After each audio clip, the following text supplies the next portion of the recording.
Welcome to the Kind of Bank Tellers, everybody. We have a very special episode today with not a bank, a credit union, and not just any credit union, BECU, Boeing Employee Credit Union. But we will get into, when we actually start this conversation with Beverly, if they still even talk about the Boeing part, because it's available for more than just Boeing employees at this point. So we have the woman, the legend, Beverly Anderson, who I am now calling Bev because we're friends. Bev, how are you? How are things going in Washington today?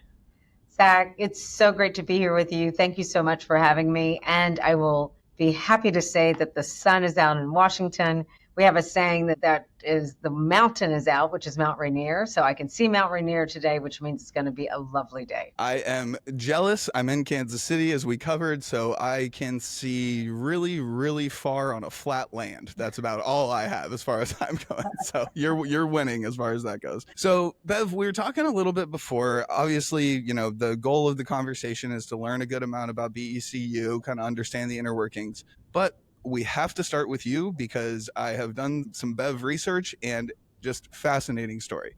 So as much as you're open to, and I might stop you a couple times along the way, tell us the Beverly story. How did you get to where you are today, and kind of how did you even figure out that this was a world you wanted to get into? Oh my gosh, well that could take a long time, Zach. But well, first of all, I'd like to say that I'm from a small town called Paducah, Kentucky, and it was a great place to grow up. Had wonderful parents and a brother and sister, so just great family life, great kind of community life, church, school, civic activities, all of that. I think I've always been some form of a leader. I can remember being a playground, attendant at 12 years old, telling kids, both little and big, to behave themselves and go get their lunch and sit down.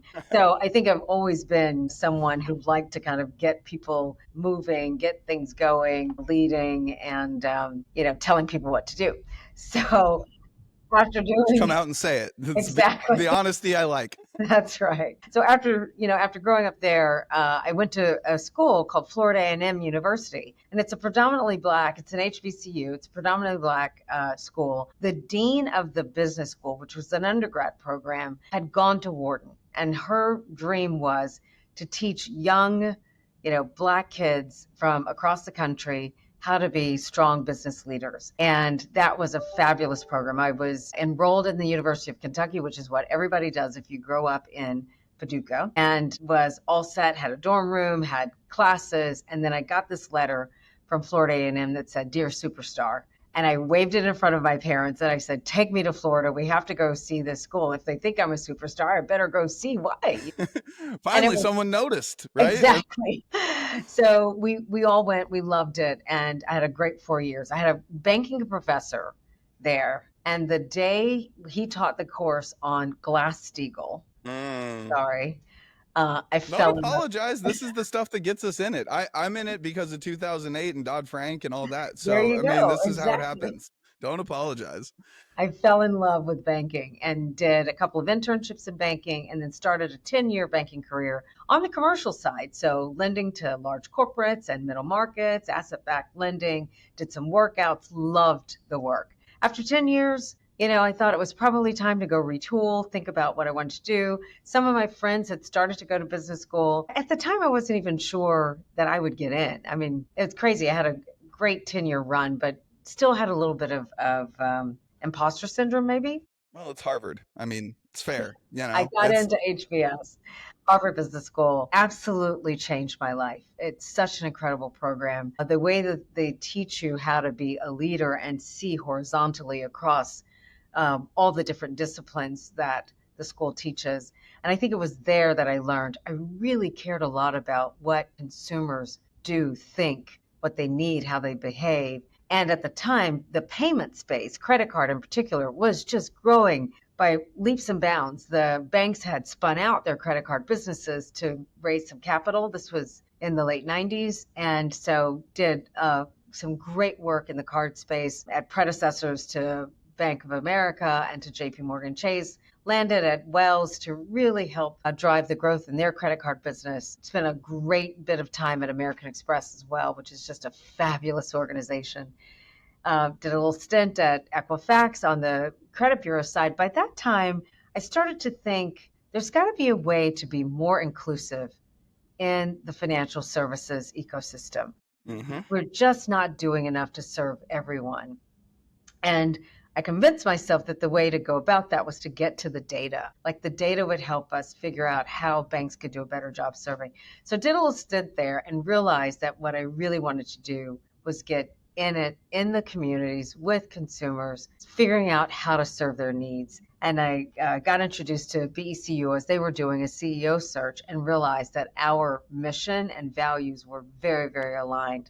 And the purpose here is to help people improve the financial well-being of our members and communities. And that sung to me. It was exactly what I wanted to go do. And so I've been here for a couple of years. It is wildly aligned. I mean, even not having met you before this conversation now, I was like, this all makes perfect sense just watching it all kind of move through the timeline, sort of. Before we get over to BECU, I have to ask, right? Because you laid out an amazing background, such a cool career. You didn't even talk about the part where you're still to this day on the board of Expedia Group. And we'll just, glaze past that really quickly. In that CEO search, you mentioned the word the words, I suppose, imposter syndrome earlier. I think, it's speaking for myself as a tall white male, if I had all of the background that you had, I can't imagine any imposter syndrome living inside of me anymore. But, well, I'm kind of kidding. I probably would still have a ton, actually. But average white male, whatever, right? And that with your background, they're just like, give me the job. What are you talking about, right? Has the imposter syndrome left you? Do you still have any of it? Did you have some of it before you took the gig? I'm curious. It's a great question. I think people of color,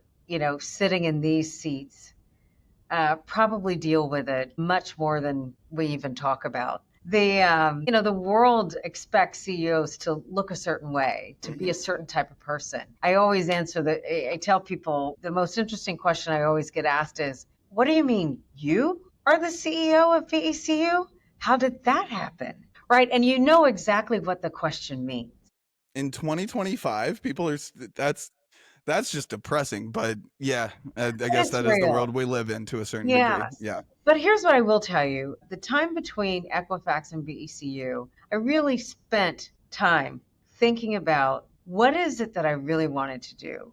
What have I experienced in my career that's gotten me to this place? And what is it that I have to offer? And I became very, very clear that I'm CEO ready, that I've got a desire to help push the financial services ecosystem forward and its ability to serve all kinds of consumers, and that I needed a place that was ready to go on this journey with me. And so when I got to the interviews for BECU, I felt really, really clear about what I was looking for. And I got really, really clear that the organization had to be ready to meet me at that moment. And we were. The board here is incredible. We had a great set of conversations about where this organization, which has such a huge, wonderful history of serving this community, but we all got our arms wrapped around the major opportunity we have in front of us. That is beautiful. I love it. I kind of have some goosebumps, and you're a wonderful guest because you gave me a beautiful transition into BECU. So let's talk about it. As you said, there's a storied history, I think founded in 1935 by 18 Boeing employees or something like that, right? And grew and grew and grew. And I don't know when it was, but at some point you opened it to non-Boeing employees, and now you're functioning in, I think, 3 states? That's right. Okay, yeah. Right. So catch us up on everything in between the 3 facts that I actually know. So you're right. This credit union was founded by Boeing employees. Literally, there's a picture of the credit union in a box because they would make loans and pay each other back and create savings, and it would all go in a little box. But essentially, it was in the middle of the depression, right? And employees needed to fund their own tools to work there. And so they decided to create a cooperative where they literally their own tools, own tools to come to work. And so they created a cooperative, and they built, a business that is now BECU. I believe it was in 2002 where the organization became what we call a community-based credit union. So our field of membership is not just Boeing employees; it's much, much beyond that. And now we have a field of membership, which is all of the state of Washington and certain counties in Oregon and Idaho. But I would tell you, we have members in 50 states, and now we have Because of employees Boeing? because of Boeing, but because our members move and they remain members with us. That also makes And sense. Okay. that's great. Our desire as an organization is to be the leading financial cooperative in the nation, doing That's the work. bold. It's very bold. It's a bold vision. We're excited about this vision. We believe that we have the opportunity to reimagine our members' journeys from financial access to wealth, to prosperity, to freedom. And we are so excited about that. And we believe that we have a unique opportunity to serve our members in that way, getting them to financial freedom. And what does that look like? So, I mean, not really playing devil's advocate, I guess. It's not really like that tough of a question. Well, it is a tough question, but I think you have the answer. With 4,000, 5,000 financial institutions in the US, what gives you that competitive advantage as BECU? Like what is that secret sauce? What's so special about this thing that you're running towards, or that you Yes. found? However I should phrase that. I will tell you, in all the places I've worked, and I've worked at some phenomenal organizations in the past, this is an organization where every employee, every 3,200 of us, wake up every single day thinking about how to serve our members' needs. And we're very committed to this purpose of improving financial well-being. That's what we do. Our employees spend 23,000 hours a year volunteering. We put almost Wow. it's amazing. And that's not because we ask them to, that's what they do. And we put $10 million of grants and funding into communities with the help of our community partners. So there is just a very real mission-driven mindset in this organization. The second thing that we do is we believe that our human ability to serve the community meets our digital capabilities. Mm-hmm. So we call this digital first, human always. When you talk to somebody anywhere, I walk around and I'll say I'm at BECU, and the first thing people say is, oh my gosh, I'm a member of BECU. And my member consultant is so-and-so. So they know that person by name. Wow. And then they go on to say, and I love your app because I can do this and the other thing. Or I got my funding for my car. Every Uber driver here is a BECU member because they got their auto loan through BECU. Makes sense, yeah. So we've got this technology, this partnership, and this very human way of wrapping our arms around our members and helping them along on their journey. So I believe that is differentiated. Big And time. I believe that makes us very, very special. The question is, how do we scale it? And can we scale it to become this leading national cooperative? Well, that's what I was going to ask. I mean, with the number of customers, members, I'm sure you have, and, the employee base not being small, but also, maybe not being a one-to-one where everybody can just pick up the phone anytime. The question was going to be, one, does every member get a personal, I forget exactly what you said, personal Member liaison? consultant. Member consultant. Yeah, to your point, yeesh, that is hard to scale. And I would imagine that leads us to maybe a little bit of a conversation about AI co-pilots or something like that over time. But yeah, I mean, how do you scale it? Is that the answer? That is the answer. So if you want a member consultant, you absolutely can. And that can be someone literally in one of our 65, we call them neighborhood financial centers. I like that better than branch. Isn't that such a nice, oh my God, I love that, neighborhood financial center. And we have a few hundred people on the phones in our contact centers. We've also just launched video banking, and oh my gosh, like we can't keep up with the traffic. People love it, especially our small businesses. Yeah. Small businesses are about 30 or 40% of the members who, because they're busy, they don't have time to come in, but they do also like to talk to someone. Mm-hmm. So they make an appointment through video, which is great. But we've just recently acquired out of a fintech an AI team and a platform that is going to help us scale the work that we've been doing around financial health. So we call it Financial Advisor. And the team is amazing. They've been doing this work. Quite frankly, they've been on their journey for a number of years. And so they have real learning around how AI can assist someone on their financial journey. And the vision we have is, think about your Apple Watch or whatever your mode of communication on the go is. Think about your financial advisor being embedded in the journey that you're on every day, the financial decisions you make every day, helping you along the way with nudges and advice about, let's take this money and push it over here. Yes, go spend this. Yes, make this wise decision. No, don't make that one. Mm-hmm. And even if you do, because, we know that the journeys aren't linear, right? The journeys are like life journeys, they ebb and flow. We will adjust that journey along the way, but we'll do it with you. And I believe that the training, that financial education and literacy that people talk about, it's like, yeah, okay, I'm going to watch a podcast, or I love podcasts, by the way, or watch a webinar. Yeah, but No, 19-year-olds are not listening to the personal yeah, finance podcast at the point they should be. Let's admit exactly. it. Yeah. That's right. But if it's embedded in your moments, in those moments that matter, you'll learn that way and you'll start to take different actions. That's the belief. We've got to prove that out, and then we've got to scale it. I mean, the beauty of what you're talking about, though, right? I mean, I don't know who the fintech is, and it's not public yet, so we won't throw that out in the world, and I'm curious.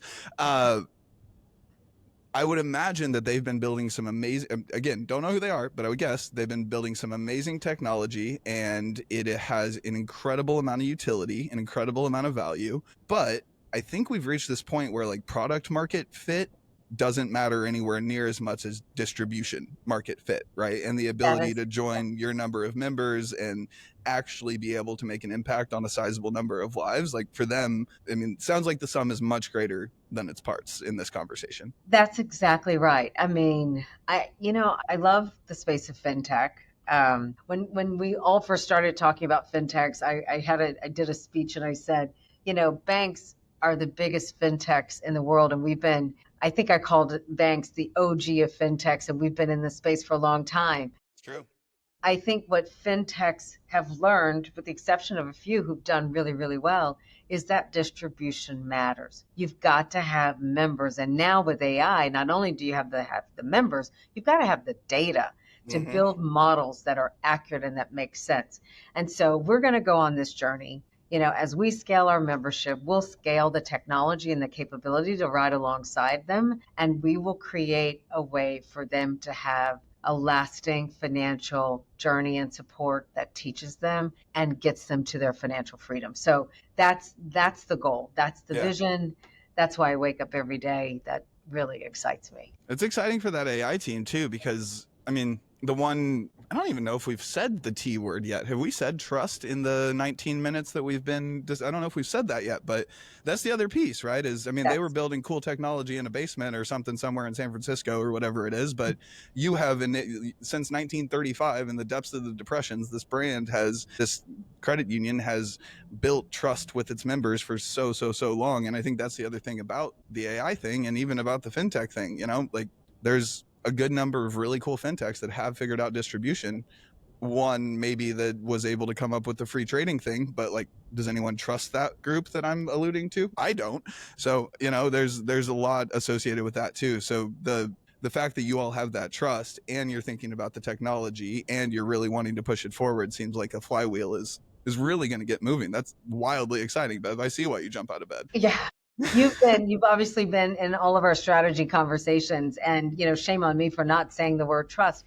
BECU is one of the most recognized and trusted brands in the Pacific Northwest. And we take our scale of 1.5 million members. We take the fact that we're like the number one auto lender in the market, number two in HELOC, and all those kinds of data points. And it's amazing at the power of the brand and the power of the relationship that we have with our members and the communities. And that's what's so important. We believe we can build on that base of trust as we grow and scale to serve more members, to serve their needs. That's the work. It's pretty I exciting. love that. Bev, we're going to have to do a second episode. I want to be cognizant of your time. So I have Okay. one final question, and then we'll let you run and continue to take over the world. As we started with, wow, your background, your life, like what you've achieved is really impressive, and what you're still running after, like it ain't like you're done, right? I'm curious if you had a piece of advice that you could give to folks that wanted to be in your seat eventually, or that just, want to succeed in life. What would your kind of 2 cents be just overly generic to the world, I guess? I tell people a couple of things. One is figure out what your passion is and follow it. Um, it really matters that you care about the work you do. The second is understand that you have a story to tell and tell it. And I specifically say this to women because we take for granted that people understand our stories or that they see us or see our work, and many times they don't. And men will be happy to tell you all the things that they are doing Yeah, and how actually, Bev, they're could I changing. interject here? Yes, No, I'm just kidding. I'm kidding. exactly I that. had to. I'm sorry. But I do tell people to figure out what your story is and tell that story. So those are a couple of things that I would say. Those are wonderful pieces of advice. Bev, thank you so much. I'm not joking about the second round thing. We're going to have to do that. I know you'll be in Vegas, so we're going to have to find a time to do a second one. As I said before we started recording, I could talk to you for 3 hours. I have a lot of questions. So we will have to do a Anytime, follow-up. Zach. Anytime. Thank you so much. This is Thank a you, lot of Bev. fun. Take Thank you. care. Bye-bye.